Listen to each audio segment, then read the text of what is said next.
Hi, everyone. Welcome to the Behind the Pulse podcast. Vinny Camo here with a super special guest. I'm happy to welcome on Jason Lee. Jason, thank you for coming on the podcast. Hey, how you doing, man? Doing super well. So Jason and I worked together for Insomniac Events. You were actually one of the main supervisors for my first event, EDC, last summer. And I got to see you in action, and you're really inspiring. And I think you have like a really good leadership mindset. So I really wanted to have you on the podcast, and I'm glad we can organize it and make it work. Appreciate it, man. Yeah, it's been a while since EDC. I miss live shows. Yeah. So if you could tell the people a little bit about your experience in the music industry and kind of what you're orientating your career towards. Oh yeah. So I go by the name of JKL. That's my DJ name. And from that, well, originally I started out with Insomniac as ground control member, and then I went to customer experience, which we were in charge of ticket scanning. And then we moved from there. From ticket scanning, we blew up into lost and found, information booths, pretty much everything customer facing. From that, I worked with a group called Team Supreme. Team Supreme was 17 different artists. Some of the bigger names are Jemba Jemba, Mr. Carmack, Great Dane, Too Fresh. There's a ton of them. There's 17 of them, so I could honestly go on and on. Yeah, those are some big names. I'm sure a lot of people will recognize some of those names. And I was a brand manager assistant for that, or for Team Supreme. And then after Team Supreme, kind of focused on Insomniac for a bit, went to meet some new people, was attending Brownies and Lemonade and Space Yacht all the time and attending local shows here in LA. And I met my friend Henry, who is one of the founders of Space Yacht. He gave me a chance, interned for Henry for a bit, and then started working for Henry. Our team was pretty small, so I had many hats there. But now currently I have a music collective of my own called Hashi Co. It's a play on the Japanese word Hashi Co, which means bridge. And basically we're trying to bridge the gap between the US and Asia as like promoting Asian artists and create a community and create a scene through them. So yeah. Yeah. So a lot of a different experience within the music industry is why I think you're so interesting. So let's start all the way at the beginning. I liked how when we were first talking about how you got into working these events, because I think there's a lot of people out there that attend music events or like music, but they don't have that drive to like work in the industry. You know, they don't have the determination to just move out of just attending the shows. So what was it really that made you go from just being a raver for Insomniac to like working the events? Yeah, so I started attending music festivals pretty late, probably like early 2015. And at that time, I was going to pretty much everything. But one of the shows, I remember it was Nocturnal 2015, where I ended up losing my phone. And I was post-show, I was walking around asking security how to get to Lost and Found, and I was getting thrown in circles, being told to go this direction, and then getting to another security guard, and he's like, "No, that guy told you wrong. It's that way." And I was getting super lost. And by the time I got to Lost and Found, I was really frustrated and fed up. And then when I get to Lost and Found, behind the counter, the person that was helping me was my friend.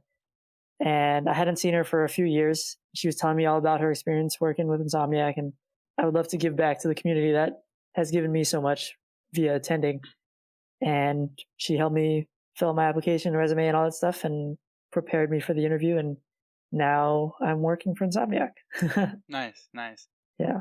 I think one of the things that one of the biggest factors behind it was like I was spending so much money going to the shows, and I realized that by working the events, I could also make money as well as give back to the community. Like, yes, I could be there physically at the show, but like giving back to the community and being paid for it was like a huge bonus. Yeah, you know what I mean? absolutely. That's something that drove me to wanting to work in event production, of like putting on the show for other people is like super rewarding. I think working hard, working a 12-hour shift at the front gate just to watch thousands of people have one of the nights of their life is like that's super rewarding for me. Obviously the pay is a big reason why we do it, but that reward is why, I would get through those shifts, and I could wake up early and drive long ways to work these events.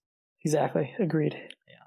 So the development of the headliner experience department is something I think is really fascinating. You kind of touched on it there, but can you kind of break down how Insomniac was able to establish a department of team members within a festival that was just orientated towards the fan, or as Insomniac calls them, the headliner, because they think all the fans are the headliner event of the weekend.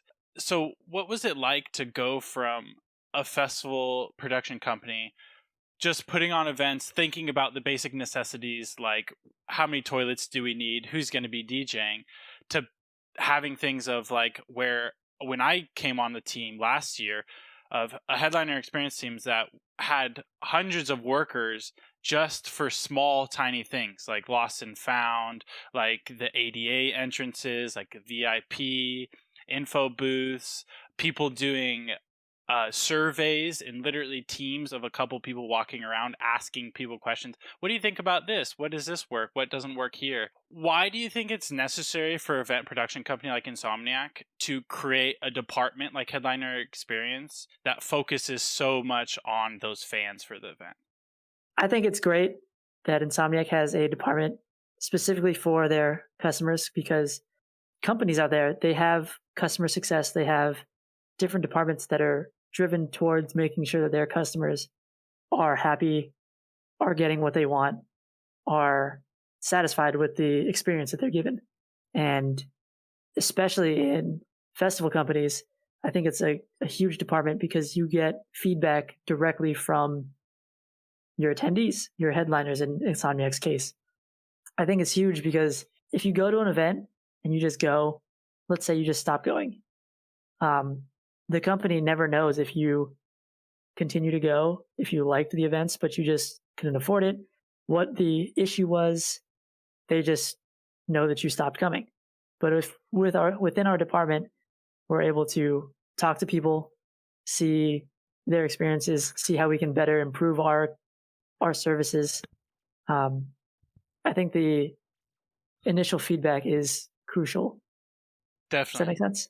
Yeah, absolutely. And I think it's like you were saying, super necessary to understand what the fans are thinking about the events too, because oftentimes you'll throw in an event and it's like a big party and you see a bunch of people and you think, oh, this is a great success, everyone's having a good time. But it's not until you really talk with the fans and get to know the little things that they think it could have been better. Like in your case, I'm sure in that first event you would have told them, I need more signage where the lost and found is, and exactly. it's something that I saw when I started working HX. Now in lost and found, there's someone's job to hold a little pole that says like info booth lost and found, and they walk around a little bit in front of the booth so people can find it better. Exactly, yeah. We even have people walking through the festival with giant signage that says info. And if anyone has any questions, maybe they're in the middle of the crowd, they see the sign, they come over and they can ask a question instead of having to go all the way out, look for an info booth to come back. Yeah. Yeah. Definitely. So one of the things that really inspired me about you is your leadership ability within these departments to give people like a scope of the teams that we work together with.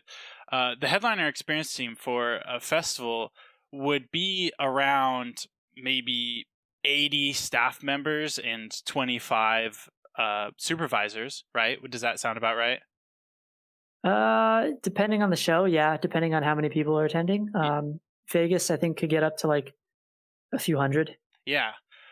So not only are you supervising your own team, but then you're working with the fans coming into the event as well that you have to work with. What skills were you able to learn in those environments for you to be a successful supervisor? The job that I'm known for doing the most is gate managing.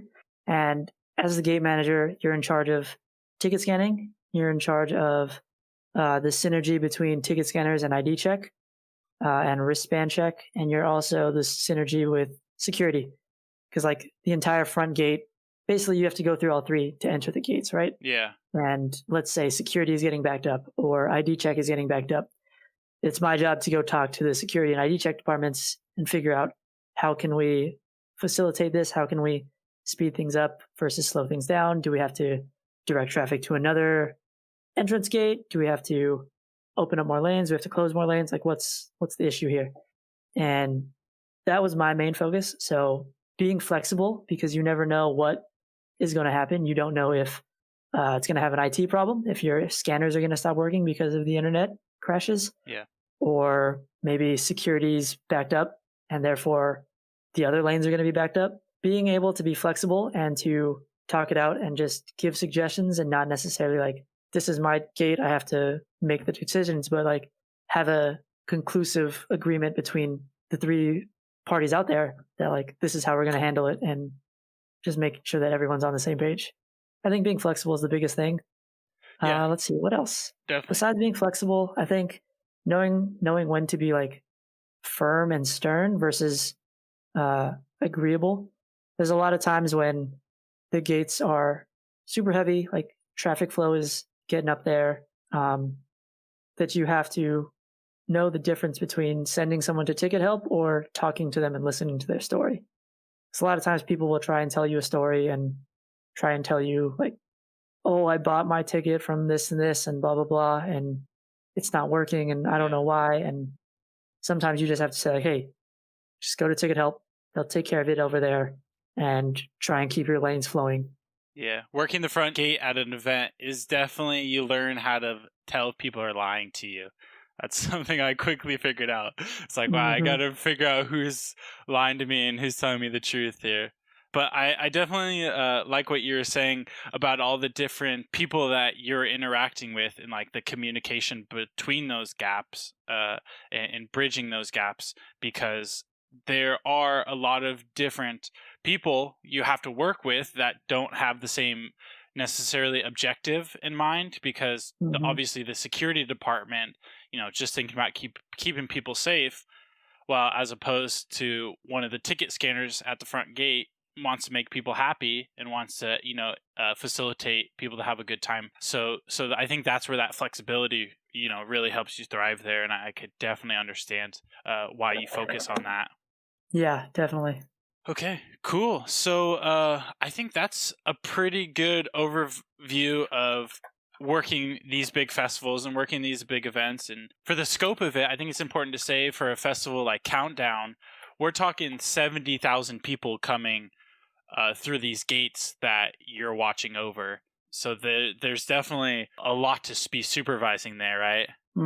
Yeah. Yeah, there's at the gates, it's ticket scanning, it's ingress egress, which is the flow of traffic inwards and outwards. And then we also have the timekeepers. And I'll even have a team of HX ops up there, which is basically like our flex position. They help out with everything that we need up there. And yeah, there's a lot of teams up there. I'm lucky and blessed to have great staff and even better supervisors that help me manage everything up there. Yeah, definitely. And I appreciate your ability to be humble there as well, because that just goes to show you, to be a good leader and to be a good supervisor, you really have to appreciate your other staff members. Oh, 100%. It's nothing is a one-man job. These positions and this department wouldn't be here if it was people thinking that only their work was necessary. Like everybody's work is part of that, and we're a team. Like at the end of the day, we're a team. Yeah. Yeah, it's something I learned. Your job title might be one thing, but when it comes to event production, there's a good chance you're going to be doing a little bit of everything by the time the night's over. Exactly. Moving forward a little bit, once you were working for Insomniac, I know you were down in LA. How did you use your like networking skills and your communication skills to secure an internship with these kind of bigger names in the industry? Was it a little bit of luck? Was it all just good timing? How do you think you were able to get yourself in that position? I think luck and timing definitely played a huge part of it. Like I mentioned earlier, I was attending a ton of Brownies and Lemonade shows. I was attending a ton of Space Yacht shows whenever I could, mainly because they had dope-ass artists that I wanted to see. And it was always such a vibe. Both those locations are classic LA parties that I look up to and I love dearly. But like I said, timing and luck. One of the person who brought me on to Team Supreme, his name is Greg. Greg met me at a Brownies Lemonade show, and because I had been attending so often, he recognized my face more and more. Some of the guys that work for Brownies Lemonade noticed me, and it would just be a combination of me talking to them, getting to know them, constantly being there at the show, asking like if they needed help with anything, for them to realize that like I genuinely wanted to help and I genuinely wanted to do something in this direction, but I wasn't sure exactly what I wanted to do. People saw that I had initiative and realized that, hey, this kid wants to do something in this industry, and they gave me a shot. Yeah. So for me, I'd say, well, I mean, obviously right now it's tough to go to shows because there are no shows. But back then I was able to attend. I was able to talk to the people. I noticed that there were like the same few people always there, and I would just chat them up. Like, hey, I'm Jason. What do you do here? Like, why are you here every week? Like, what's your goal? For me specifically with Space Yacht, I was attending Space Yacht a ton. And Space Yacht used to be at this venue called Golden Box. Golden Box was like a classic venue. Yeah. You'd walk up the stairs, and then from there you could go to the right or the left. The right side was like almost where like all the artists hung out, and then the left side was like the dance floor and the bar. And I remember Golden Box being this venue where you could stand on the couches and security wouldn't care. So I was like, yo, this is really cool. So I would get there early. I would go into the corner that was right next to the DJ booth. I would sit right on the couch and I would just chill there for like a few hours, just watching people, listening obviously to the music, but watching people mix and how they were doing stuff. And the nice thing was, right where I was sitting was right where my friend Henry would be. And Henry is in charge of, he's one of the co-founders of Space Yacht. And Henry would just notice that I was there all the time, and he'd be like, oh, Jason's in his perch again. Jason's just nested in that area again. And so that's how Henry and I met. Like, we would just chat up. And then I realized that he also worked for Insomniac at the time, but he was in the production department, and he was doing way bigger things. But we would chat about that. I would chat about how I worked for Insomniac and how our department was obviously a lot more people, but we would talk about different things. And eventually, randomly, we would get invited to go to the office because we were supervisors, and sometimes we would have meetings out there. And anytime I was over there, I'd just go say hi and ask him how he's doing and talk about life, talk about stuff, make sure that he wasn't too busy, but like just talked and genuinely got to know people. And I think that's something that people forget is like, yes, you want to be networking. Yes, you want to be talking to all these people, but you have to be genuine about it. You can't just be like, hey, I want to do this. Help me do this. Like, you just have to let it come naturally. Yeah, definitely. I think that's a lot of people's first approach to like working in the industry, or they're starting to realize like, oh, this is this person and this is this person's manager. And they get kind of like selfish in a way, and they forget about the person behind the job, right? Like, these are all just people working in the jobs that they are. And I like how you emphasize that being genuine, because that seems to help you get pretty far.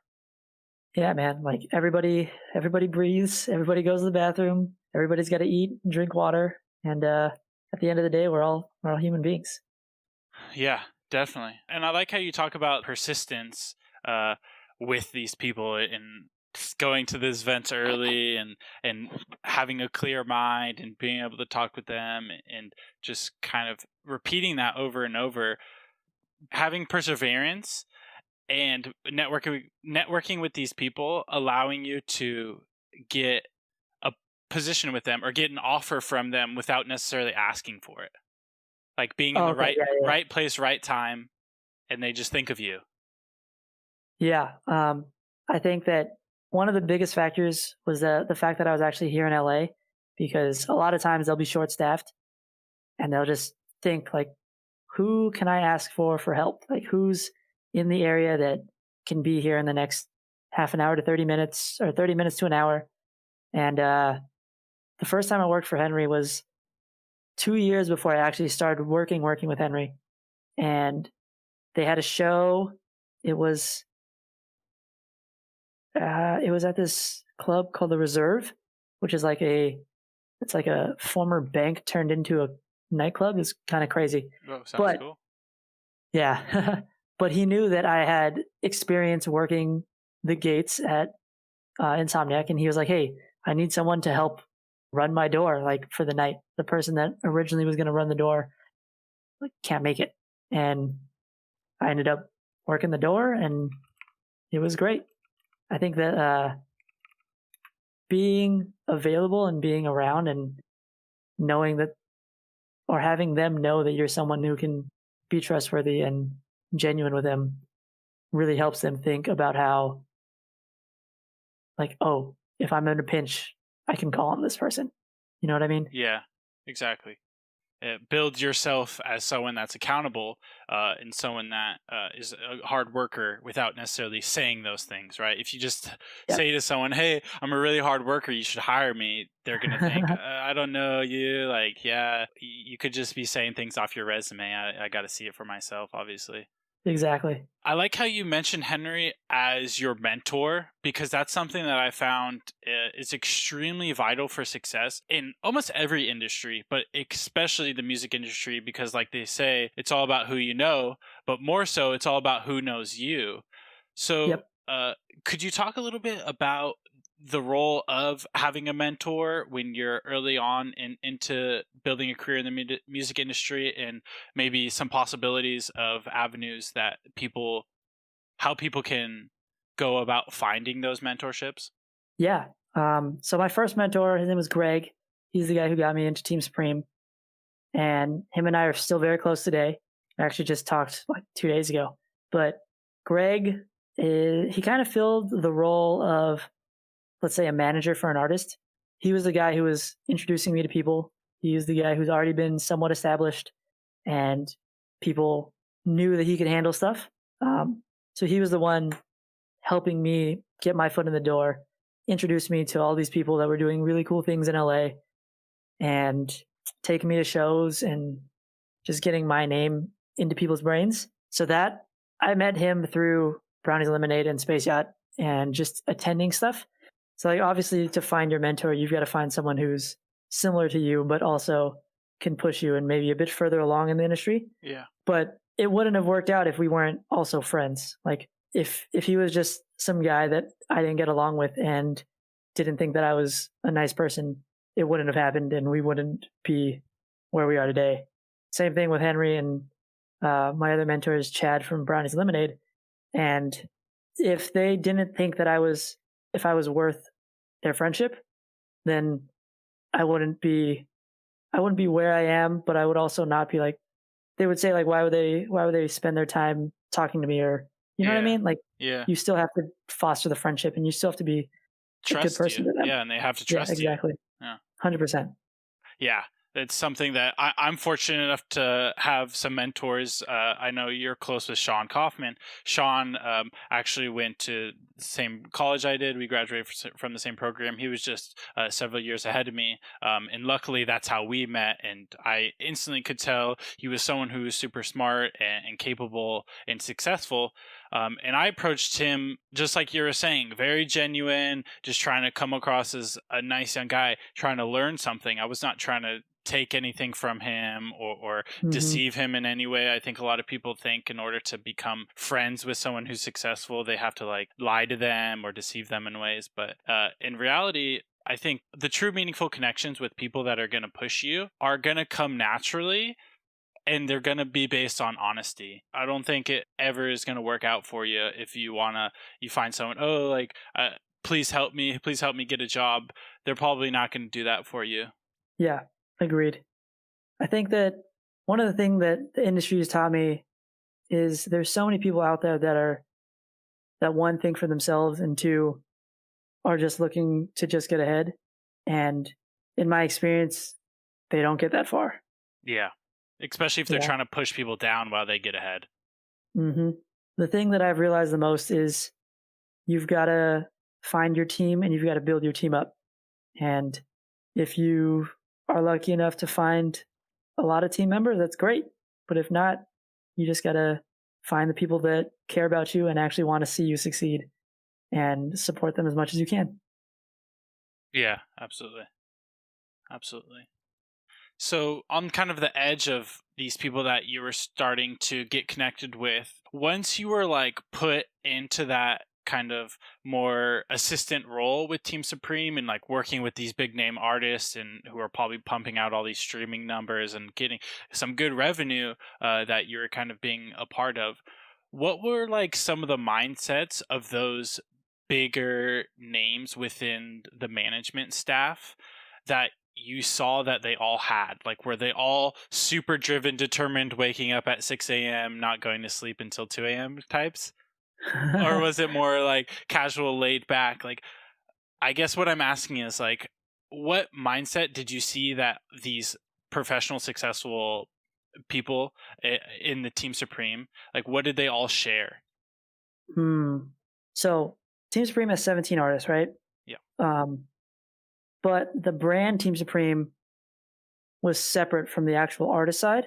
So we would try and get the 17 artists and their managers to collectively agree on one thing, and then we would do that thing. So, for example, back when Nest HQ was still alive, we had this thing where this kid reached out to one of our team members and they asked us, like, hey, if I'm 14 years old, I'm a drummer, what advice would you give me if I'm just starting out in the music industry? And the first time we did it, we started out with like our 17 artists giving this kid advice. And then we reached out to a bunch of our friends, or a bunch of their friends, and a bunch of people in the industry that liked Team Supreme and worked with us. We ended up getting like Alice in Wonderland, the Glitch Mob, and huge names to give advice to this 14-year-old. And that was one thing that we did as Team Supreme. But it was really interesting seeing all the managers have like different, everybody was different, but I think the one thing that they had in common was that they were always looking out for their own artist, which I feel like is something almost common. But I don't know. I don't know what would be like the most, like, what was the one thing that they had in common? You know what I mean? Yeah. So then maybe that's what they had in common, was that they all had their unique perspectives that allowed them to succeed. Yeah, I definitely say that. They definitely had their own unique perspectives, for sure. Yeah. Okay. So there's no one secret. You can't tell me one. No, I was just kidding. I don't know if there is one secret. There's not man. one secret to success, unfortunately. You have to work your way and try your own way. But I mean, it definitely I'm gonna sound like a broken record here. Like, I'm gonna sound like a broken record, but the thing that, even though I was just like a lowly assistant to the brand manager, I feel like the one thing was like, no matter who was talking to me, they treated me with respect. So I think that the one thing that they did have in common was that they didn't look down on anybody just because of where they saw that person as. They treated everyone with the same level of respect. Yeah. So I think that's going to be one thing. Yeah. Yeah, and that comes with experience, you know, like in my experience working as a ticket scanner at a gate of an event for 8 hours, 10 hours. Now when I go to an event and someone scans my ticket, I appreciate them. I respect them for sure. I'm not going to just take them for granted. And with that experience, I think comes respect of other people in the industry. Yeah. No And you could say the same thing with life, like knowing, even though you don't know where someone's from or what they've gone through, like everybody's human. You just got to treat them with respect. You know what I mean? Yeah, definitely. Cool. So now I'm super excited to talk about Hashi Co because I really like what you're doing. But before I step in and I ask a bunch of questions, could you tell the people, you mentioned it a little bit at the beginning, but could you tell everyone what is exactly the collective and like what is your guys' goal? Okay, so the collective is myself. We have a few artists named Broshi and Foxon that are good friends of mine. We also work closely with some people in Japan. We work with the collective out there called Rank, which has a bunch of artists that are doing crazy things in rhythm right now, and dubstep, and just the bass scene in Tokyo in general. Yeah. We are friends with Alan Mock and Herbalistic, which are a duo and a single artist out of Japan as well. And They're literally destroying the bass scene. Alan Mock, he has a song that's been played on TikTok. I think it's now been streamed almost 10 million times. Nice. Um, it's insane. It's called Phantom. You guys should check it out. Originally, my idea was to have like the artists in Japan and the artists in the US and like create a space where we could have events and we could bring people to LA versus bring people to Tokyo and like grow people's followings in each country, like make them grow. You know what I mean? Yeah, absolutely. And when I originally started it, it was very unorganized. I wasn't exactly sure what I was doing. And now we've kind of boiled it down to more of like create a community. And the biggest thing that we're working on is, or not working on, but I feel like the biggest thing that we have right now is our Discord server and just trying to create a spot where people can come just to talk about music and everything that involves everything. We threw a live stream a few months ago when Little Tokyo had that crazy explosion. We had a live stream for the firefighters that were involved and like the different firefighter companies in that area. And we raised like $2,000 just from live stream and people donating. Awesome. But we had Asian American artists, we had Japanese American artists, we had Asian artists from Japan, and it was really cool. So I just want to create like a music scene for people that are like proud to be Asian, but also like EDM. Definitely. Why are you focusing on the Asian music scene specifically? The Asian music scene is tough to break into because language barriers and time differences, and it's really hard for the acts from Asia to get like the huge recognition in the United States and other countries. Like I said, Alan Mock has like a almost 10 million streamed song. If you check it on Spotify, you can see the exact number. But people in the States, unless you're like a true nerd about it, like I am, you don't really know these names. And they could be super poppin', but you have no idea, you know? We see the same lineups over and over again. You see Lost Lands, you see EDC, you see all these festivals that have like almost regurgitated lineups. It's like the same people over and over again, different festival, but like, you know what I mean? Yeah. And what I want to do is I want to bring the attention of these artists that are getting huge plays and the true heads know about them, but I want them to reach that level of success. I want them to be able to be almost like a household name in the dubstep world. You know what I mean? Yeah, absolutely. And for me, my focus has always been like my homies and the people that I know. But I think one of the things that I want my vision to be about is promoting Asian artists for the sake of representation. You see it happening in movies and you see it happening in other things, but musically, definitely, I feel like it's not there yet. Yeah, celebrate that diversity. And I like how you're focusing on the electronic music scene too, because then we're not even talking about lyrics. There's really no cultural differences. I mean, if you hear a sweet bass drop, I think no matter where you're from, you'll appreciate that. Exactly. Yeah. And that's the goal, is to get more people to see like, oh, this is a sick ass drop. Whose song is this? Yeah. Oh, this guy's from Japan? Oh, this guy's from China? You know what I mean? Just bringing about more recognition. Yeah.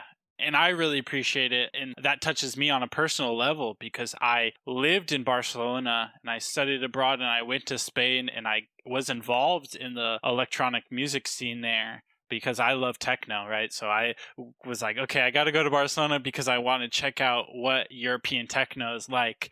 And going there and experiencing it and seeing like, oh, wow, like there's a really cool scene here. They have a lot of good stuff going on.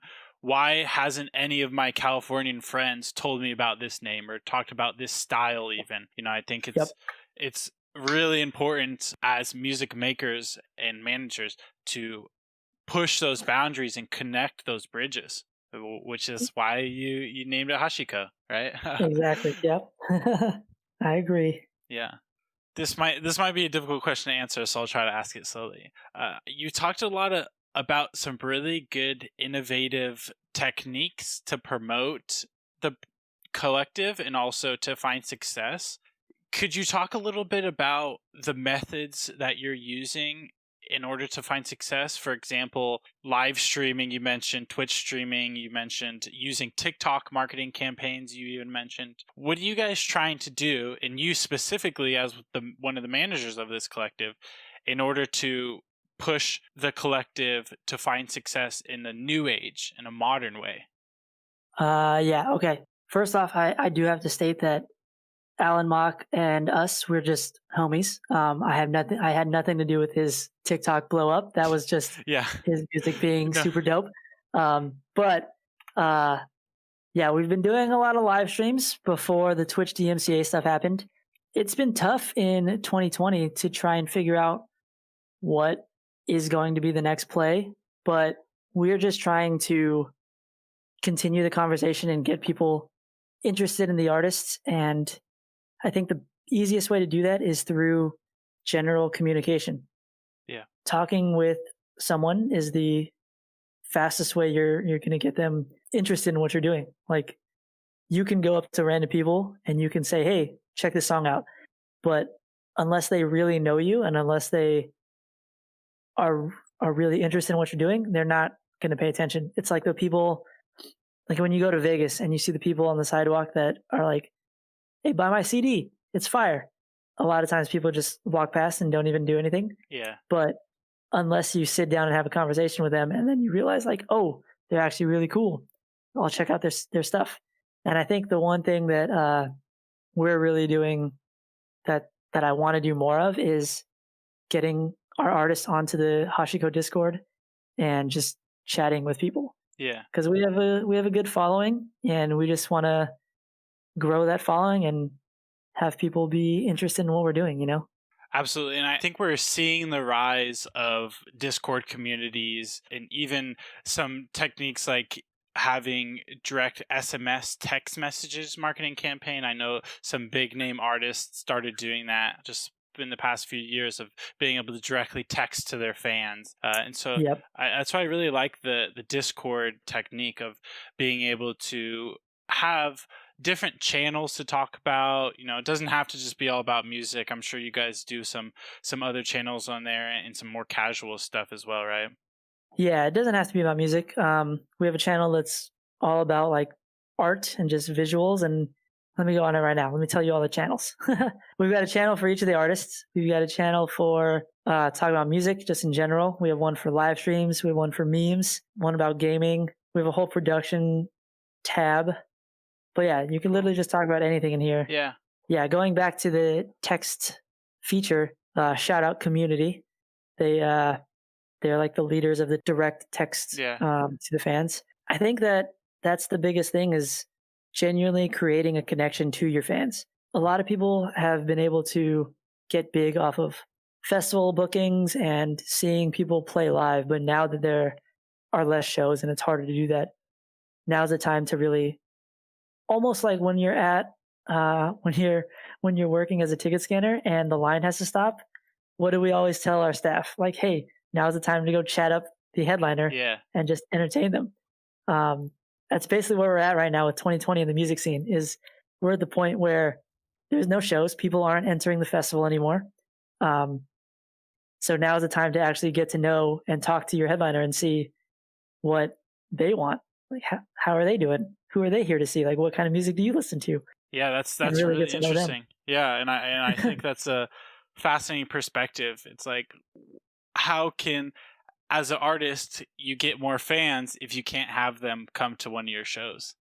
Hmm. Like, how can, if you manage a team or if you're a part of collective, get that That engagement. get that engagement with people without doing that? And I think you've touched on a couple really valuable methods. Yeah. One thing that I do think is really, really popular and really like necessary is to have like your core fan base, you know? Yeah, Because once you have your I core think fan I've heard base, the term super fans. yeah, your stands, your super fans. But if you have those super fans, if you put a song out and you're like, "Hey, I posted this song," you're going to have people who are listening to it. Hopefully those people are going to share it if they like it. And hopefully their friends will also like it.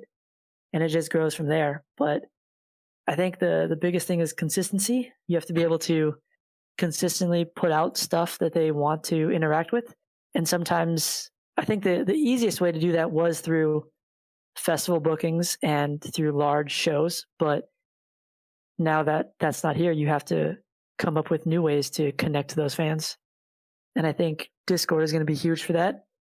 I mean, Discord's been huge for that, but it's also up to the artist to try and connect to those fans, because as a manager, we can only do so much. We can set things up and we can ask them to do things, but it's up to the artist. And if the artist doesn't want to do those things, then that's on them. That's their career. You know what I mean? Yeah.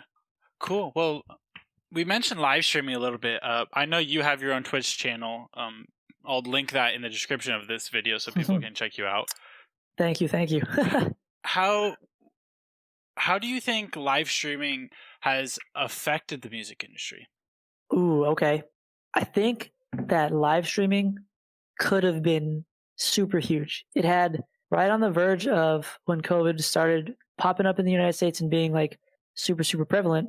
Live streaming could have been the tool and the vessel to move the industry forward. Okay. But I think we kind of flopped. I think we did too many streams that were free, and now no one's willing to pay for streams. There are some streams that are pay-per-view, and there are some streams that, like for example, the Minecraft Festival, where you went in and you did a bunch of different stuff in Minecraft, but also got to listen to music. Like that was really cool. But I don't think people are excited to just watch someone DJ in their house anymore. Like there has to be different camera angles. There has to be a new level of production, and it's tough for the artist to do that. But I do think that it was like the things that you're missing are like elements of like interaction with other people. You're missing like the music blasting in your face, which when you do go back to shows, please wear your earplugs, everybody. Your health is real. Yeah. But the nice thing about streaming that I will say is it allows you to check out artists that you normally wouldn't be able to check out.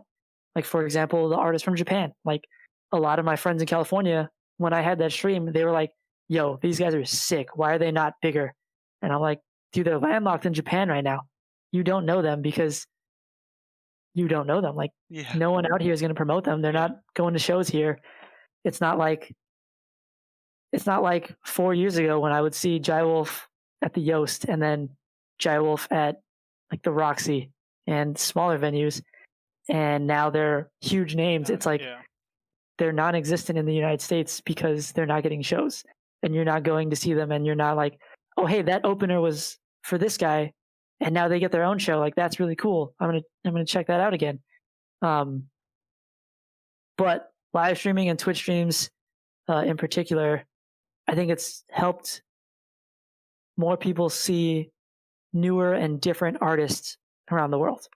So I think that's the cool thing. Yeah, I would totally agree. It's the community that it's really helped artists succeed. And I think with Twitch having that chat right there, you have your chat just going and people can kind of interact with each other. But I think you're right. In my experience, when the quarantine first started, all these festivals and all these events were like, all right, we're going to start streaming. We're going to go to Twitch and blah, blah, blah. And at first it was like, cool. I'm like, oh, cool. Like I get to see this artist and this artist. But then like I'm sitting in my bed with my computer on my lap thinking like, wait, I'm missing something here. This doesn't feel like quite what I'm used to a show feeling like. Like you mentioned, there is no crowd around, which is a main reason why I think a lot of people go to events, is simply to just see the other people that are going to be there, interact with them. But then at the same time, you're right, the visual engagement wasn't there. If I had a huge projector that could project the event live on the screen with big speakers, then I think that would be fun. But I think what I'm describing is like a live music event, right? So exactly. So I agree with you in the sense that I don't think the live streaming is gonna change the event industry one bit. Once people can go back to shows, Madison Square Garden is going to be packed. Like there's without 100%. a doubt that. But I do think it has dramatically changed the way artists connect with their fans, as you're saying. The way artists can create themselves into a person with a community, with interests, with abilities to not just be a guy pushing buttons, turning knobs that you feel so detached from. It's like, Oh, 100%. to create a sense of like humanity and community with these artists.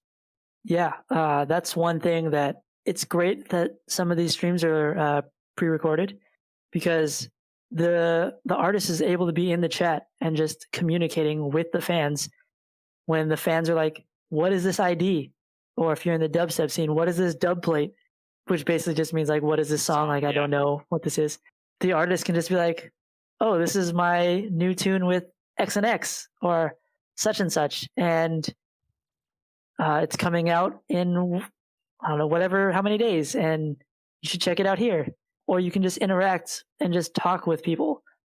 I think that's the biggest thing, and the thing that people are excited about the most about the Twitch streams is that they're actually talking to the people that are on the screen right now. And I think that's going to influence the music industry and entertainment industry as a whole going forward. I don't think people want to lose that sense of contact, that community with their favorite artists. Yeah, I think when shows come back, that's definitely going to have to somehow be a continued part of it, because there are some artists that would go and have like side stage meetups and hang out with their fans, but I think that constant communication is key. Yeah. Like, again, consistency is everything, you know what I mean? Definitely. At the next Hashi Co event, whenever that may happen, if it's a year from now, you guys got to do a live chat projected behind the DJ so people could chat in the crowd. Exactly. Everybody's going to be on their phones. No one's going to be watching. Yeah, just chatting and putting emotes. Drop an emo right now. All right, cool, man. Well, I guess we can just end it on, how are you feeling going forward with Hashi Co? I know you guys are reorientating yourself with the whole streaming platform and kind of waiting for this pandemic to end so you can go forward. But any thoughts on how to find success with the collective going forward? I'm still trying to figure that stuff out. Like I said, we're doing day by day, but I think the biggest thing is the fact that we're still continuing to look and we're continuing to work for it. With Twitch and the DMCA stuff being super prevalent right now, it's hard to do live streams, and that was kind of like where we were focusing. But I think we're just gonna focus on the Discord for now and try and reach people organically as much as possible. Yeah, I do gotta hit up Broshi and Foxen some more and try and get them to chat in the Discord a little bit more. But yeah, I think that just having that general line of communication open is going to be huge for us. And I'll throw the Discord channel link in the description as well, so they can check that out if you're listening. Oh, thank you. Definitely. Appreciate that. Well, any last thoughts, Jason, before we end here? No, thank you everybody for tuning in. Thank you for listening to me talk for like almost an hour, 45 minutes. Yeah. Appreciate you, bro. Thank you for having me on here. And I hope to see you in person soon. Yeah, you too, man. Best of luck with the collective, and thank you very much for coming on to the show and sharing some of your wisdom. I think a lot of people will learn some good stuff from what you've said. Thank you, man. Yeah, if you guys want to follow me on my socials, it's at JKL, JAYKAYEL, with an underscore at the end. That's Instagram and Twitter. But thank you for having me on the podcast, and best of luck to you with this, bro. Thank you very much, Jason. I appreciate you, bro. All right, man. Catch you later. Late. All right, everyone. That wraps up this episode of Behind the Pulse. I really appreciate everyone for listening. Thank you to Jason for coming on to the show. Check out the description for all those links. I will be coming back with another episode for you very soon. Peace.